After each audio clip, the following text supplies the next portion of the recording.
معراج کے متعلق کچھ باتیں عرض کرنی ہیں۔ عموماً یہ ایک رسمی طور پر بیان ہو جاتا ہے معراج کا، لیکن یہ ایک اہم معجزاتی واقعہ رونما ہوا ہے، اور اس میں امت کے لیے کئی اسباق ہیں، جیسے کہ انشاءاللہ اب آپ حضرات کے سامنے بات آئے گی۔ خلاصے کے طور پر اللہ تبارک و تعالی ہمیں ان اسباق سے عبرت حاصل کرنے کی توفیق عطا فرمائے۔ واقعہ برائے واقعہ نہیں، واقعہ برائے سبق ہے، واقعہ برائے تنبیہ ہے۔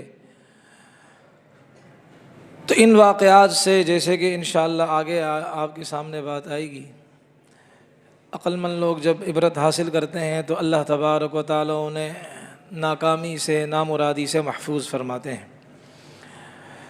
قرآن کریم کے اندر اللہ تبارک و تعالی نے جو 15واں پارہ ہے، سبحان الذی اسریٰ بعبدہ لیلا من المسجد الحرام، اسی سے ابتدا کی ہے۔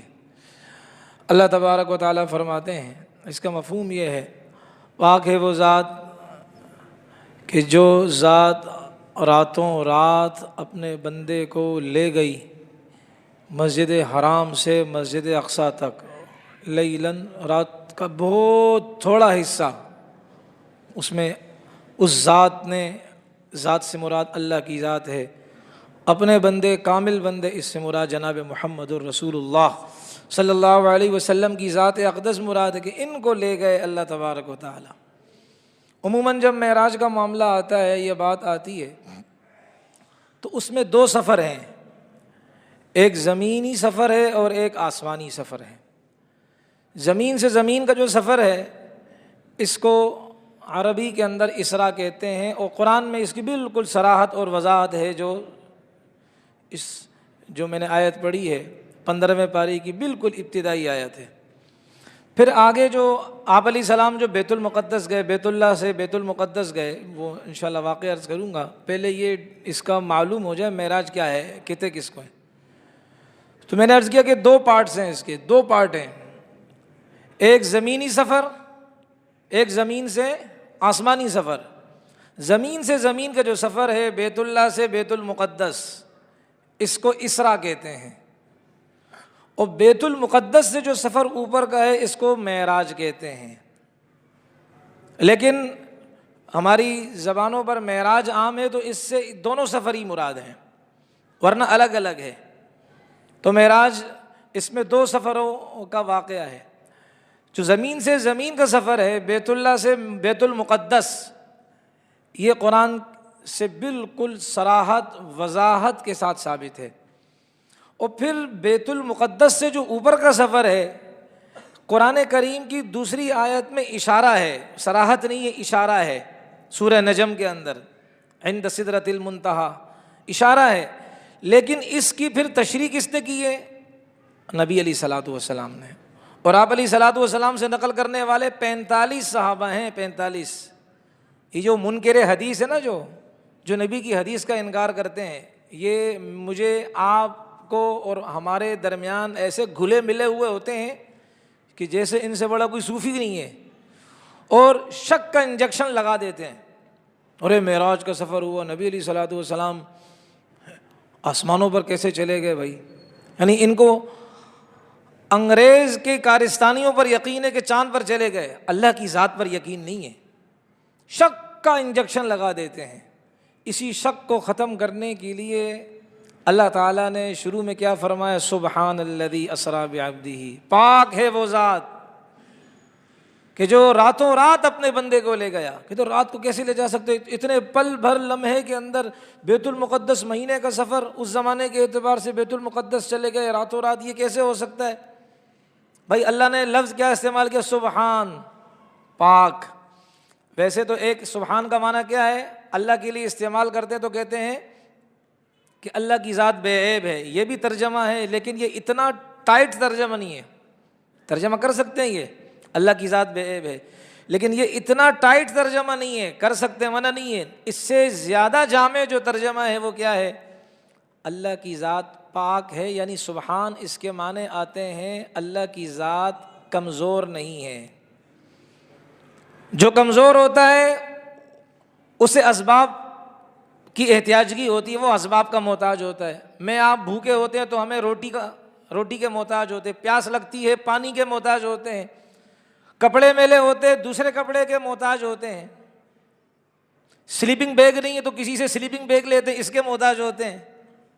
سمجھ میں آ رہی؟ تو یہ میں آپ محتاج ہیں. اور اللہ نے فرمایا سبحان, میں اسباب کا محتاج نہیں ہوں, میں کمزور ہی نہیں ہوں. جب میں کمزور نہیں ہوں تو میں قادر ہوں اپنے بندے کو آسمانوں پر لے جاؤں. بعض طلبہ اسٹوڈنٹس کہتے ہیں نا کہ بھائی یہ آپ علیہ السلام کیسے گئے؟ تو جواب یہ, آپ علیہ السلام خود تھوڑی گئے, کون لے کر گیا؟ اللہ لے کر گیا. تو اللہ لے کر گیا, خود تھوڑی گئے نبی علیہ السلام, تو لے جانے والے کون ہیں؟ اللہ. پہلے میں تھوڑی سی اس کی وضاحت کر دوں اس لیے. دوسرا, آپ علیہ اللہ نے کیا فرمایا؟ بعبدہ, بندے کو لے کر گیا. اللہ یہ بھی تو فرما سکتے تھے نا برسولہ, اپنے رسول کو لے کر گیا. لیکن اللہ یہ بتانا چاہتے ہیں, یہ جیسے کہ ہم آپ کسی کی تھوڑی سی کیا ہے کرامت دیکھ لی تو ہم اس کو کیا ہے مختار کل سمجھنے لگتے ہیں. ہم اس کو کیا سمجھتے ہیں؟ بس یہ کام یہی کرے گا, ہماری مشکلیں یہی سولو کرے گا, حل کرے گا. کسی نے پیران پیر کو حاجت روا بنا لیا, کسی نے حضرت علی کو مشکل کشا بنا لیا. مصیبت کہاں پھنسی کہ ذرا سی کرامتیں دکھی تو انہوں نے کہا بس یہی ہے ہمارا خدا. اللہ نے اس لیے یہ بعبدہ لفظ عبد کو ذکر کیا. عبد کہتے ہیں بندے کو, اور بندہ کون ہوتا ہے؟ جس روح اور جسم سے بنی ہوئی شخصیت کو بندہ کہتے ہیں. تو اللہ نے یہاں اشارہ کر دیا کہ دیکھو میں لے کر گیا, جنت دکھائی, دوزخ دکھائی, اپنی ذات کا دیدار کیا, سب کمالات میں نے نبی کو دے دیے. لیکن نبی پھر بھی میرا بندہ ہے, خدا نہیں بن سکتا. نبی پھر بھی میرا بندہ, مشکل کشا نہیں بن سکتا. جیسے کہ عیسائیوں نے عیسیٰ علیہ السلام کے بارے میں جب اللہ نے ان کو جو معجزات دیے تو ان معجزات کو دیکھ کر کے پیدائشی نابینے کو ہاتھ لگاتے, ان کی آنکھوں پہ ہاتھ پھیرتے تو بینا ہو جاتے, اور کوڑ کی بیماری والے کے جسم پر ہاتھ پھیرتے بیماری چلی جاتی. وہ یہ سمجھے کہ بھئی یہ تو خدا ہے. تو اللہ تبارک و تعالیٰ نے اسی بات کو ختم کرنے کے لیے فرمایا اگر کسی بندے میں کوالٹیاں رکھ دوں, کمالات رکھ دوں, کمالات کے آنے سے وہ خدا نہیں بن سکتا, وہ بندہ بندہ ہی رہے گا. اس لیے اللہ نے بعبدہ کا لفظ ذکر فرمایا کہ راتوں رات وہ ذات جو کمزور نہیں ہے. اچھا دیکھیں, نبی کی طرف جب سبحان کی نسبت کریں گے تو اس کا معنی ہوگا معصوم عن الخطا, خطاؤں سے پاک, کہ نبی سے گناہ نہیں ہوتا. جو آئیڈیل ہوتا ہے اس سے گناہ نہیں ہوتا, تو نبی سے گناہ نہیں ہوتا. سارے نبی پاک کے گناہوں سے, گناہ کبیرہ صغیرہ نہیں ہوتے. معصوم عن الخطا یہ اہل سنت والجماعت کا اتفاق ہے. اور سبحان کی نسبت, اچھا پاکی ہے نا, تو پاکی کی نسبت اللہ کی طرف کریں گے تو کمزوری, اللہ کمزور نہیں ہے. پاکی کی نسبت نبی کی طرف کریں گے گناہ چھوٹے بڑے سے پاک. پاکی کی نسبت میں آپ ہم عام مسلمان اور عام انسان ہیں ان کی طرف کریں گے تو مطلب کیا؟ چھوٹی بڑی نجاستوں سے پاک, حدث اصغر حدث اکبر سے پاک. اللہ نے یہاں کیا فرمایا؟ میں کمزور نہیں ہوں, میں وہ ذات ہوں جو اپنے بندے کامل کو لے گیا راتوں رات مسجد حرام سے مسجد اقصیٰ تک. تو یہ سفر جو بیت اللہ سے بیت المقدس تک ہوا اسے اسرا دونوں کہتے ہیں. اب سفر کب ہوا تو اس میں کوئی تاریخی تعین نہیں ہے, یہ میں آپ نے مشہور کر دیا ہے, کوئی تاریخی تعین نہیں ہے. مشہور قول زیادہ لیتے ہیں تو وہ 27 رجب کا بنتا ہے, لیکن یہ بھی کنفرم نہیں کہہ سکتے ہیں اس کو, مشہور ہے وہ. تو چونکہ مشہور ہے تو اس لیے کیا ہے اس موقع مناسبت سے ذکر کرتے تاکہ کیا بدعات ان دنوں میں نہ کریں. میں آخر عرض کروں گا پہلے وہ واقعہ معراج سے حاصل شدہ اسباق کیا ہیں اور اس سے کیا ہمیں عبرت لینا چاہیے وہ عرض کر دوں پہلے واقعہ معراج کے ساتھ ساتھ. بھائی ذرا جم کے بیٹھنا ہے, اس لیے ویسے بھی جوڑ پہ جا رہا ہوں, 15 دن کی چھٹیاں ماروں گا. دو جو ہے نا وہ کیسے خوش ہو گئے یہ جماعت والے کہ ہمارے امام صاحب مسلمان ہو گئے, تو دو جو ہے نا وہ تقریباً 2 اتوار نہیں ہوں, ذرا آج ٹائٹ ہو کے بیٹھوں. تو میں یہ عرض کروں کہ آپ علیہ الصلوۃ والسلام رات کا وقت تھا, ام ہانی رضی اللہ عنہا ان کے گھر پہ آرام فرما رہے تھے. آپ علیہ الصلوۃ والسلام کو پہلے کیا ہے جبرائیل امین آئے, اجازت لی, اور جبرائیل امین آپ علیہ السلام کو لے کر حرم پاک بیت اللہ کے پاس لے کر گئے. علماء یہ بھی فرماتے ہیں بھائی ام ہانی کا گھر بھی کیا تھا, وہ مسجد کیا ہے وہ ارض حرم کے اندر تھا تو اس لیے اسی کی طرف نسبت کرتے ہیں، دو قول ہیں۔ تو خیر بیت اللہ کے پاس سے ان کو پھر وہاں لے جایا گیا، اور پھر نبی علیہ الصلوۃ والسلام کا قلب مبارک نکالا گیا، بائی پاس دل کا آپریشن کیا گیا، اور جب دل مبارک نکالا گیا بالکل جسم سے الگ کیا گیا اور اس کو دھویا گیا، تو دھویا کون سے پانی سے بھائی؟ سارا سامان جنت کا سامان آیا تھا آپریشن کا، لیکن دھویا زمزم کے پانی سے۔ تو جب سارا سامان جنت کا لا سکتے ہیں تو پانی بھی زمزم کا جنت کا لایا جا سکتا تھا، لیکن پانی زمزم کا لیا۔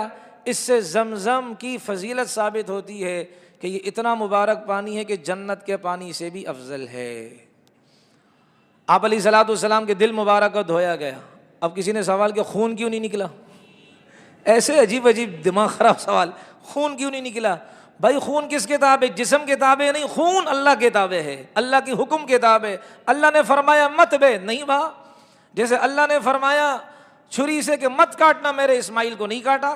جیسے اللہ نے آگ سے فرمایا مت جلانا، میرے ابراہیم کو نہیں جلایا۔ ایسے ہی اللہ نے خون سے فرمایا مت بہنا، میرے محمد صلی اللہ علیہ وسلم سے نہ بہا۔ اللہ کے حکم کے تابع خون۔